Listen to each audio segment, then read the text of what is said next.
Hi, AP Psych. These are your Module 20 notes on hearing. Make sure before you start these that you also have open the guide to hearing. This is similar to what I had for vision. That way you don't have to write the whole thing down. You can just fill in the blanks. So if you have not already grabbed that, either off of the Canvas assignment or off the weekly agenda, make sure you do that now before going any further. So our essential question for today is, how do we process the information we receive from the environment? And our learning targets are, I can describe the hearing process, including the specific nature of energy transduction, relevant anatomical structures, and specialized pathways in the brain for each of the senses. And 2, I can explain common sensory conditions, including hearing impairments. So this is a video I'm actually going to play for you when I see you in class with audio illusions. If you really need to hear it before then, you can look it up on YouTube. Okay, so first, our definition of hearing is really the word we should be using is audition. So that's the sense or act of hearing, audition. So like all of our other senses, and I've repeated this multiple times just to make sure we're understanding that without outside energy, there are no senses.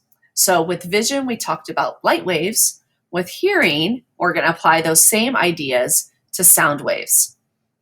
So what you're looking at these diagrams, the same diagrams we used for vision, okay? We're looking at both the amplitude. Sorry, I'm recording this on the Friday before break during 6th period. So the amplitude meaning how high or how tall, grab my little pointer here, how tall it is, okay, that determines how loud or how soft a sound is. I miss doing that in class. I'd yell really loud. People would jump. It was great. Okay, so higher amplitude, louder sound, smaller amplitude, smaller sound. Okay. The other thing that we need to look at with sound waves is the frequency, meaning how frequent, how often are the sound waves hitting my ear. The higher or the more frequent they hit the ear indicates or gives me a high-pitched sound. So if I were to talk like this, really high-pitched, more frequent, okay? Or really low like this, less frequent, low-pitched sound, okay? So amplitude, think volume. Frequency, think pitch or pitch. Okay, so here is your ear. Look at all this fun that we get to walk through. So I'm going to walk you through the process on the diagram first, and then I'll show you the slide in case you miss any of the fill-ins. So don't panic too much. I would rather you pay attention here. I promise, or I'll even show you to prove it. On this next slide, I will make sure you get all of the fill-in sections that you need. For now, just listen. You're going to use your ears to learn about the ear. Okay, so like with vision, it starts with this outside energy. So in this case, we have sound waves. So this outer part of the ear, the part that you can grab and touch, the pinea, it serves as a funnel to funnel or bring in those sound waves into your auditory canal or your ear canal. Okay, so those sound waves are funneled in, and at the very end of the sound wave of the auditory canal, you have your eardrum, fancy name, tympanic membrane. Okay, if you were to not follow instructions and take a Q-tip and put it in your ear, where you start to feel resistance, that is your eardrum or your tympanic membrane. Don't do that, okay? You don't want to damage your eardrum, because if you do, like I have, okay, true story, I have a hole in my right side eardrum, okay? I don't know how I did it. I don't think I did it with a Q-tip, but I have a hole, okay? Everything you hear, if you know that feeling when your ears are plugged up, if you go up in altitude, that's how my right ear is 24 hours a day, okay? I actually have some hearing loss. I'll tell you about what kind when we get there because of it. Okay, so you want to be really careful. Little PSA there. Okay, so you have your eardrum. So if all these sound waves start coming in, what happens with the eardrum or that tympanic membrane, I'm going to put myself on video because I talk with my hands too much, so you can see what I'm doing. Okay, hi. Okay, so when those sound waves start hitting your tympanic membrane, your eardrum, it starts vibrating, okay? It starts moving. And essentially that vibration is going to cause a chain reaction of vibrations all the way into as we move from the outer ear to the middle ear to the inner ear. Okay, so I'm gonna go down to this bottom diagram because I think it's a little bit clearer. So sound waves start coming in, that eardrum starts moving and vibrating. And what it's gonna do is it's going to start this chain reaction of movements in the middle ear. So notice these are in the middle ear of these three tiny bones, tiniest bones in your body. So we have the hammer, the anvil, and the stirrup. Okay, the hammer, the anvil, and the stirrup. They have Latin names too, I have on your notes there. For our purposes, I think for AP Psych, they use hammer, anvil, stirrup. If you're in anatomy, you'll hear the Latin names there as well. So these all start moving. So the hammer, the eardrum starts moving, which is connected to the hammer, which starts moving, which causes the anvil to start moving, which causes the stirrup to start moving. So think chain reaction, okay? What happens here, and this is where we're gonna get into transduction, is what's happening here in the cochlea, okay?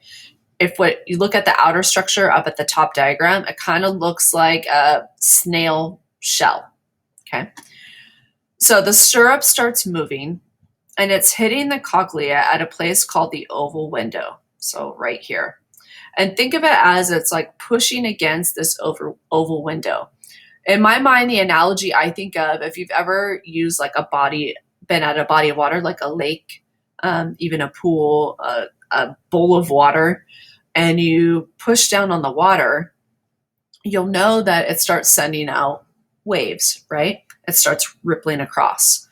Well, what the stirrup does when it's moving against the oval window is inside the cochlea, this is all fluid filled. Okay. And think of it as sending this like wave of fluid throughout the cochlea. Okay. Inside the cochlea here, what you can't see, imagine this light blue line where you see I'm tracing. Imagine there is filled with little cells. They're called hair cells. Okay, they're not like hair on your head. They're cells, but they look like hair. I'll show you in another image here in a little bit. Okay, so when the fluid starts moving in the cochlea, those hair cells, think of it like if you've ever watched seaweed in the ocean with the ocean current, they start moving. Okay, so these hair cells all start moving. And notice what they're connected to. See these branches coming off? These are nerve fibers that are connected to those hair cells. So when we talk about transduction, this change from sound wave to neural impulse, this is where it's happening. So as the stirrup starts pressing against the oval window, it starts moving that fluid inside the cochlea, which then moves these hair cells. Okay. Let me back up one second. What you see here, the basilar membrane that lines the cochlea, that's where the hair cells are. Okay, so basilar membrane, that was a FRQ term previously. The basilar membrane is what lines the inside of the cochlea, okay? And inside there is where the hair cells are. So these hair cells start moving, and that triggers a neural impulse in these nerve fibers. And notice the nerve fibers all come off here, and they all converge to form the auditory nerve. Okay, now let me show you one more thing while we're on this diagram, then I'll move it to the next slide. You can fill in anything that you need. So the other thing you should see on the diagram is this whole other structures up here, the semicircular canals, okay? These structures, they look like roller coaster loop-de-loops. They're not involved in hearing. They're actually involved with things like balance. So with our vestibular sense and our kinesthetic sense. So we will talk about those in a little bit in module 21, but I just wanted to let you know while I had the diagram up of what those were for. Okay, now let's switch to here, turn my camera off for the time being. So you want to make sure you have this all filled in. I'll say it if you want to listen as you're writing. So sound waves hit the eardrum, then the three bones of the middle ear, the hammer, then the anvil, then the stirrups, have the Latin names there for you as well, the malleus, the incus, and the stapes. So those vibrations are transmitted via the oval window to the cochlea, and that's that coiled, bony, fluid-filled tube in the inner ear. It's the one that looks like a seashell. Okay. The cochlea's lining is called the basilar membrane. And then lining the basilar membrane are these little hair cells. Literally, they look like hair, okay, that bend when stimulated. Again, I kind of think of it as the analogy of like seaweed moving in an ocean current, so they move, okay? When the hair cells bend, they trigger neural impulses in those adjacent nerve fibers whose axons converge to form the auditory nerve. The auditory nerve then sends the neural impulse to the thalamus. Remember, all of our incoming sensory information, except for smell, go to the thalamus first. That signal goes from the thalamus to the auditory cortex in the temporal lobe. Okay, I'm going to walk you through this one more time when I see you in class as well. If you need to back up and replay it again, feel free to. That's the beauty of video. Okay, great. That's the basics of hearing. What knowing the basics doesn't tell us is how can I hear different pitch? Okay, we know it has to do with frequencies somehow because we know that based on sound waves, but how does that exactly translate to what's going on in the ear? Before I go into the two major theories, I want to show you this video first because I want to be able to refer back to it when I talk about those theories. So this is from my Brain Games episode.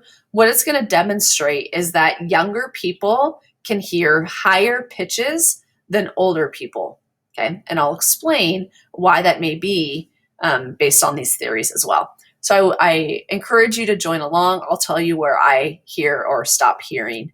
As we go. Here you go. We've gathered a group of volunteers ranging in ages from 8 to 71 and are putting them to the test in our first Battle of the Ages contest.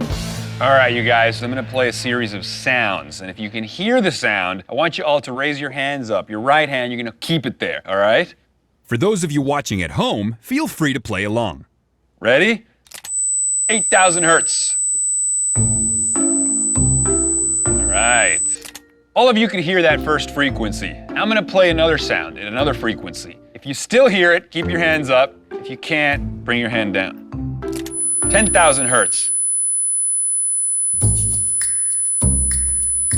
Okay, we seem to have lost our 60 and over crowd. You guys look great though. Let's raise the frequency even more. 14,000 hertz. Okay, we lost you. You're very fit, I can tell. 16,000 hertz. Okay, at 16,000 hertz, we've lost all of our grown-ups. But we still have our youngest members of the crowd with their hands up. Luke, tell everybody how old you are. 8. 8 years old. Your fresh ears still can pick up these faint frequencies. I've been cleaning them. Nice work. Now we're taking it up to 18,000 hertz. You guys ready? 18,000 hertz, we've lost 23 and 19. But the under 18 crowd is intact. 18,000 hertz, that's pretty impressive. Enjoy it while it lasts. So, how about you at home? Were you able to pick up that final tone? Or were you left listening to the sound of silence? Well, either way, you may have noticed a trend. As this chart shows, the higher the frequency, the younger you typically have to be to hear that sound. So why is that the case, and what does it have to do with your brain? To help answer that, here's Yale University's Brian Scholl. Sounds out in the world are just vibrations in the air. But what we hear is determined by patterns of neurons firing in our brains. So the first step in hearing a sound is to somehow translate an air vibration into an electrical neural signal. This is done by microscopic hair cells in our ears. Different hair cells are activated by different frequencies of vibrations in the air. But as we age, these hair cells start to deteriorate so that we gradually lose the ability to hear these frequencies. What? And who knows, your kids could be using a high-frequency ringtone I'll take that. without you even knowing it. So the first point in our battle of the ages goes to the younger brain. But this next game is going to come down to experience. So Okay, so let's talk about why that is, and I'll do that somewhat through the lens of these various theories.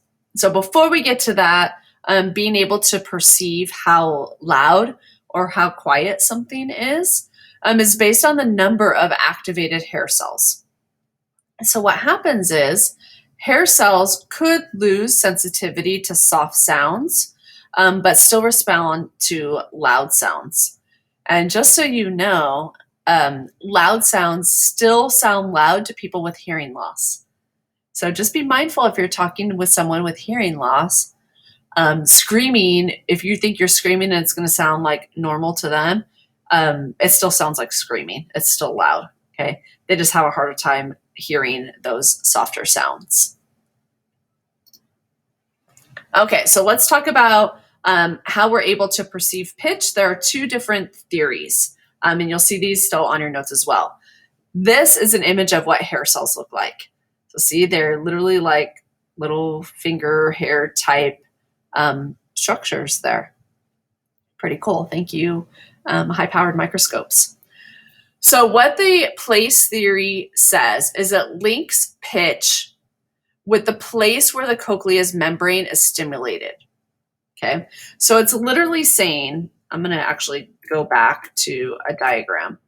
It's literally saying, and this is not exact, so I'm just trying to demonstrate something, that the brain knows, according to this theory, that when, say, these hair cells in this particular section are stimulated, it's a certain pitch. Or when these hair cells in a certain area is a certain pitch. Or this area back here is a certain pitch. Okay, that's literally, it's focused on the placement in the cochlea. So it says the brain can determine a sound's pitch by recognizing the place on the basilar membrane for which it receives neural signals. Here's what helps to explain, according to this theory, why older people can't hear higher pitches. This theory says that higher frequencies are able to be interpreted by hair cells that are near the start of the basilar membrane, remember, that lines the cochlea. And lower frequencies, okay, are more near the end. Okay, so here's why that relates to age. Okay, if you do things like listen to really loud music in headphones, if you work a job that exposes you to noise pollution, if you're in construction, if you work at the airport and you don't protect your ears, okay, you literally damage your hair cells. And once your hair cells are damaged, there is no bringing them back. So what happens to older people is as they live their life, okay, some of it is just normal with age. Others, it's because of the habits that you've created or the behaviors that you've done and the things that you're listening to, the sounds you're exposed to. Those hair cells at the beginning that help with higher frequencies die off. Like they're ruined. So for that reason, you're not able to hear those higher frequency tones while you can still hear lower frequency tones. Okay. So again, Helmholtz's place theory is referring to the actual placement in that basilar membrane, that lining of the cochlea where the hair cells are located, that when those, why did I just lose the name? when those neurons recognize like, oh, this part of the cochlea is being stimulated, these particular hair cells, it's this pitch. So that's how it knows. Okay. Another image of hair cells here, a little bit different angle. There's another theory as well. This is called the frequency theory. And this theory proposes that the rate of nerve impulses traveling up the auditory nerve matches the frequency of a tone, thus enabling us to sense pitch. So what that means is we sense pitch by the basilar membrane, those hair cells within the basilar membrane, vibrating at the same rate as the sound. So whatever the frequency is of the sound waves coming in, those hair cells start moving at that same frequency. And when it hits that frequency, that's telling our brain that's the pitch of the sound I listened to. Okay, so how fast or how slow? If they move more slowly, lower pitch. If they move more quickly, higher pitch. Okay, makes sense. Sounds like this could be true. Here was the problem though with this theory at first. It has trouble explaining high-pitched sounds because our hair cells can only vibrate so fast. They can't vibrate faster than 1,000 times per second, and we know there's frequencies that we can detect that go higher than that. So how can we explain this? Like, why is this theory even still a thing that's worth talking about? Actually, I'm going to click to this slide, and then I'll go back to that question and have you answer, okay? The answer to that question is something called the Volley principle. Okay, I'm going to turn my camera back on. I don't know if it helps, but it makes me feel better to see that you can see my hands as I'm talking. Okay, so here's what the Volley principle is saying, and I'm going to build on a history example. Okay, so I want you to think about like Revolutionary War, early war times, where they were using like muskets to fight. Okay, if you have a musket, after every time you fire, you have to reload the musket before you can fire again, right? So how did they get over this disadvantage of having to go long periods of time without being able to fire? Okay, what they used is called the Volley principle. So I would fire my gun, and then while I'm reloading, the next person would fire, and then the next person would fire, and then the next person would fire. So there's never a time where people aren't firing. Okay, they build one upon the other. Well, this is what the Volley principle says. If we kind of use where you see my mouse right now, my pointer, it would say like these hair cells start vibrating, and these hair cells start vibrating, and these start vibrating, and these start vibrating. And it's this combination of all of these different neurons building one upon the other, like what you see in this chart. Like we get the first one, and then the second one, and then the third one, and then the fourth one. And because we're like adding them up, it's like 1,000 times plus 1,000 times plus 1,000 times plus 1,000 times. If I add them all up together, then I can hit the frequency to be able to hear that higher pitch. So it's building one upon the other. So even though one group of hair cells can only vibrate so fast, if I add that vibration up with groups of others, then it allows me to explain why I can hear those higher frequencies. Okay, with all that said, I'm going to go back to this question now. Get rid of my little pointer so I can go backwards. Okay, so I want you to explain the difference between the place theory and the frequency theory. Okay, so whatever you said, you like how I paused there for a moment while you write. So whatever you said, the difference, place theory, literally something about location on the basilar membrane that allows those neurons to know based on location, closer to the entrance, higher frequency, higher pitch, further in, lower frequency, lower pitch, okay, allows me to tell that pitch. Or frequency theory, meaning how fast the vibrations are going, tells me the pitch. Thing is, you might ask, great, which one's right? Maybe both. Okay, I don't have an answer of this is the correct one, this is the wrong one, because they both help to explain different things. So it's likely some sort of combination of these theories. Okay, next, locating sounds. So how do we know where a sound is coming from? Okay, I love when dogs do that, when they tilt their little heads. Okay, so the way that we know where sounds come from is a sound waves strike one ear sooner and more intensely than the other. So if there's a sound going off to your right, like on my right side, I'm snapping my right hand right now, it hits my right here slightly sooner than it hits my left. And my brain is calculating, throw another vocab term back out here for you, this just noticeable difference between what's hitting right ear versus left. Let me go back on camera so you can see me. So if I'm snapping over here, it's hitting this right ear just before it hits the left. My brain is calculating the difference between, and I go, okay, it's slightly louder over here, which means the sound is hitting this ear slightly first. So the sound must be coming from this side rather than this side. Okay, you can play around with this a little bit if you have someone at home where you close your eyes and have someone like make sounds at all different areas around you where you can't see where they're coming from, and see if you can locate where the sound is coming from. Okay. All right, let's talk about hearing loss. This is not a picture of my ear, but it could be. This is basically what is going on in my right ear. So there's two different types of hearing loss. The first is conduction hearing loss. Okay. This is any sort of hearing loss that's caused by damage to the mechanical system that conducts sound waves. So if you have some sort of perforated eardrum, like I do, literally there's a hole, so it's not moving, it's not vibrating in the way that it should.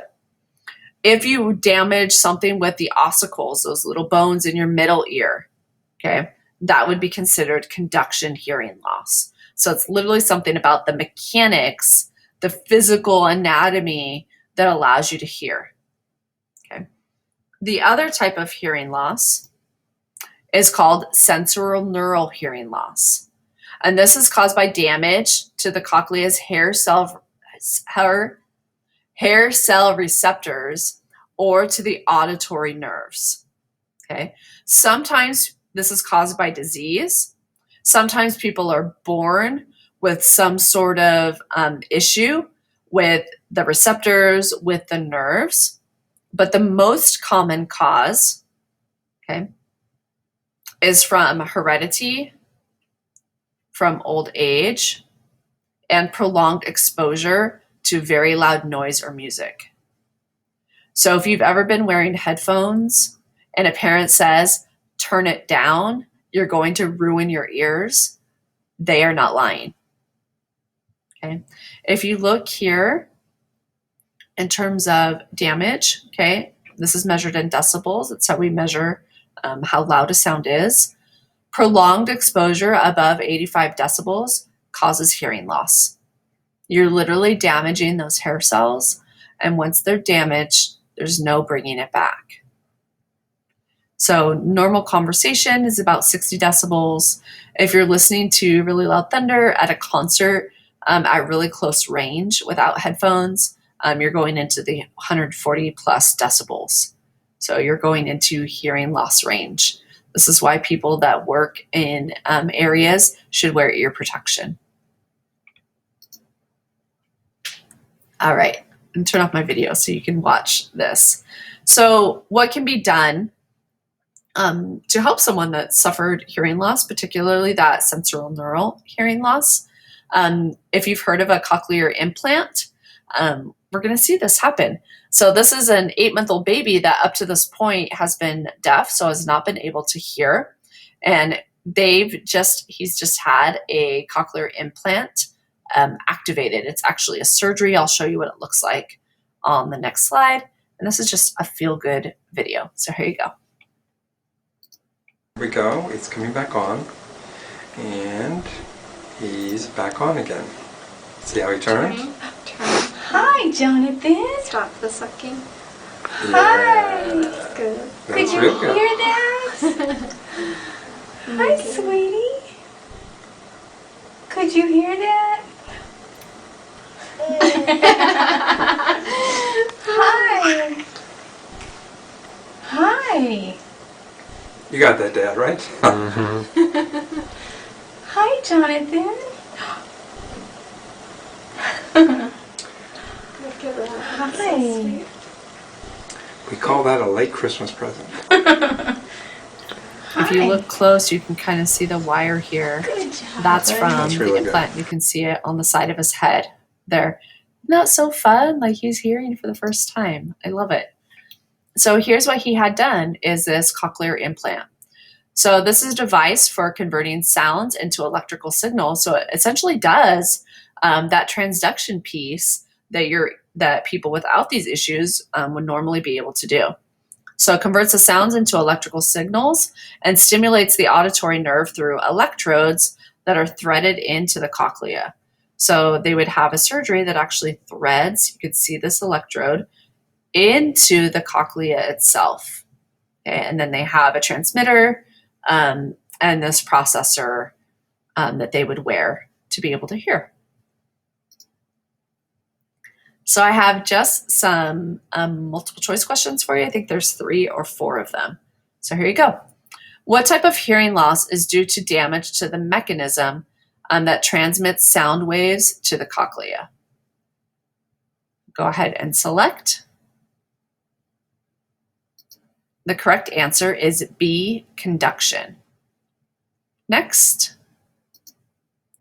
Pitch depends on which of the following? Go ahead and choose. The correct answer is D, the number of sound waves that reach the ear in a given time, because it's referring to frequency. Next, which of the following reflects the notion that pitch is related to the number of impulses traveling up the auditory nerve in a unit of time? Go ahead and choose. The correct answer is B, frequency theory. I have one more. The 3 small bones of the ear are located where? Go ahead and select. The correct answer is the middle ear. So that is the end of the Module 20 notes. Again, we will talk about this when I see you in class following Thanksgiving break. Don't forget, you should also be doing these near the time that you're working on the Module 21 notes. Have a great day, y'all.